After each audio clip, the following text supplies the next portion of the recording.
అందరికీ నమస్కారం. ఈరోజు నేను ఒక న్యూ ప్రోడక్ట్ కొనుక్కొచ్చుకున్నాను. దాన్ని అన్బాక్సింగ్ చేసి మీతో షేర్ చేసుకోవాలనుకుంటున్నాను.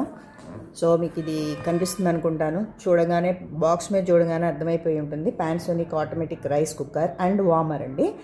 సో ఆల్రెడీ నేను ఇది వాడుతున్నాను. కాకపోతే ఓన్లీ వన్ డిఫరెన్స్ ఉంది. అదేంటంటే లోపల వచ్చిన కంటైనర్ వచ్చి అల్యూమినియంది, ఇప్పుడు వచ్చి కుకింగ్ వెజిల్ ఆర్ కంటైనర్ వచ్చి స్టెయిన్లెస్ స్టీల్ అండి.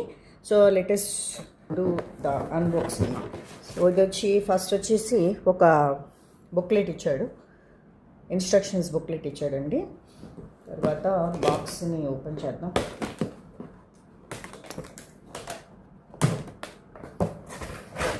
సో ఇది వచ్చి దీనిలో ఏమేమి ఉన్నాయో చూద్దాం.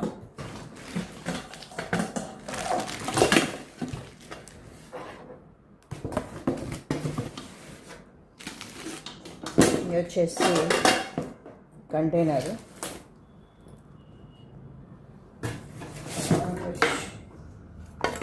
వచ్చేసి కుకింగ్ యూనిట్. సో ఇక్కడ ఈ కుకింగ్ యూనిట్ వచ్చేసి రెండు బటన్స్ చూస్తున్నారు మీరు ఇక్కడ. ఒకటేమో కుకింగ్, కీప్ వామ్, ఆల్రెడీ వాడే వాళ్ళకి ఇవన్నీ తెలిసినవే. సో పానాసోనిక్ ట్రైప్లై, ఇది వచ్చేసి యూనిట్. ఈ యూనిట్ వచ్చేసి 660 వాట్స్ కెపాసిటీ అండి. 660 వాట్స్ కెపాసిటీ ఇది. తర్వాత వచ్చేసి ఏమేమి యూనిట్స్ దీనిలో ఇచ్చాడో చూద్దాము. Stainless steel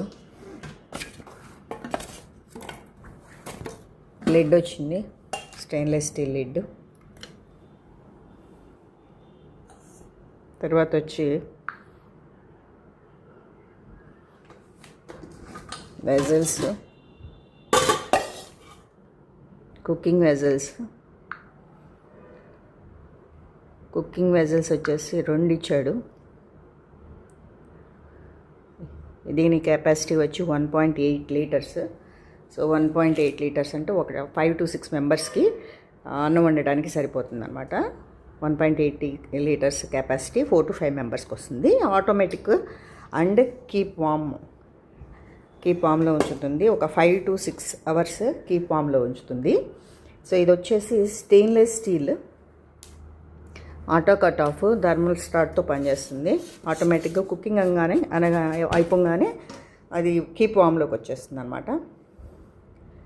5 to 6 years warranty ఇచ్చాడు. ఇది యాక్చువల్గా వచ్చి 5,000 అలా చెప్తున్నాడు షాప్లో. కాకపోతే మాకు మాత్రం ఇక్కడ 3,500. బట్ ఆన్లైన్లో చూశాను, ఆన్లైన్లో అయితే 2,500 to 3,000 లోపే ఉంది. సో దీనిలో ఇంకో ఏమేమి ఇచ్చాడంటే 5 మొత్తం ఇచ్చాడు. ఒకటేమో cooking unit, 2 stainless steel vessels ఇచ్చాడు, ఒకటేమో స్టెయిన్లెస్ స్టీల్ లిడ్ ఇచ్చాడు, తర్వాత ఒక సర్వింగ్ గరిట, తర్వాత ఇంకొకటేమో మెజరింగ్ కప్పు. ఇవి ఇచ్చాడండి దీనిలో. సో దీనికి ఉన్న ఇందులో ఏంటంటే అడ్వాంటేజ్ ఏంటంటే స్టీల్ అవటం వలన, స్టెయిన్లెస్ స్టీల్ అవటం వలన మనకి కుక్ చేసినప్పుడు, ఇంతకుముందు నేను వాడుతున్న అల్యూమినియం దానికైతే కుక్ చేసిన తర్వాత అడుగున సాల్ట్ లాగా ఫామ్ అవుతుంది. ఒక ప్లేట్ కూడా ఇచ్చాడండి, సారీ చెప్పడం మర్చిపోయాను. ఒక ప్లేటు, అడుగునేసే ప్లేట్ కూడా ఇచ్చాడు. సో జనరల్గా నేనేం చేస్తానంటే ఈ ప్లేట్ ఇలా పెట్టేసి వాటర్ పోసేసి దానిలో ఇంకో చిన్న గిన్నెలో అన్నం కడిగి పెడతాను. తక్కువ ఉంటే, ఎక్కువ ఉంటే మాత్రం డైరెక్ట్గా వేసేస్తాను. సో దీని అడ్వాంటేజ్ పాతదానికి ఏంటంటే, పాతదైతే అల్యూమినియం వెజల్ అవడం వలన సాల్ట్ అంతా డిపాజిట్ అయిపోయి అడుగున గిన్నె అంతా నల్లగా అయిపోతుంది. సో దీనికి ఆ ప్రాబ్లం లేదు. స్టెయిన్లెస్ స్టీల్ అవడం వలన కడుక్కోవడం కూడా, క్లీన్ చేసుకోవడం కూడా ఈజీ అనమాట. సో అందుకని దీన్ని నేను ప్రిఫర్ చేశాను.